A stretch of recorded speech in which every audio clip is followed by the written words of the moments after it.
मुंबई पुणे महामार्गावर भीषण असा अपघात झाला.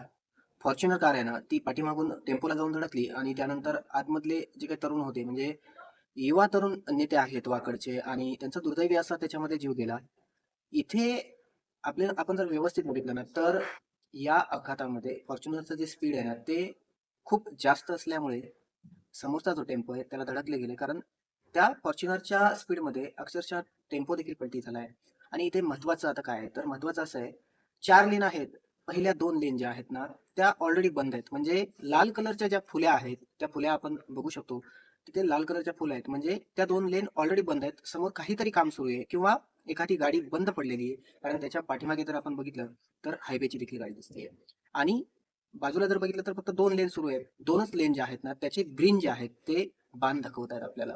त्यामुळे इथे फक्त 2 लेन सुरू होत्या आणि फॉर्च्युनर कारचं स्पीड जास्त असावं याच्यामुळे हा अपघात झाला. आणि दुर्दैवी असा जो आहे तो युवक नेता जो आहे त्यांना जीव गमवावा गेलाय. प्रत्येक वेळी मी सांगतोय, स्पीडवर कंट्रोल ठेवा, लेन कटिंग करू नका. कारण इथे आपण जर बघितलं तर फॉर्च्युनर लेन कटिंग करून डाव्या बाजूला गेलेली आहे. त्यामुळे रस्त्यावरती ज्यावेळी आपण जाल त्यावेळी स्पीडवर नियंत्रण असणं खूप गरजेचं आहे. इथे युवक तरुणाचा जीव गेलाय. याचं कारण काय, तर आपण रस्त्यावर गेल्याच्या नंतर रस्ते सुरक्षा किंवा रस्त्यावर बारकाईने बघत नाही. इथे लांबूनच जर या चालकाने बघितलं असतं 2 लेन बंद आहेत, तर कदाचित पहिलेच त्या फॉर्च्युनर कारची स्पीड कमी झाली असती आणि दुर्दैवाने जे आहे ते अपघातामध्ये जीव गेला नसता.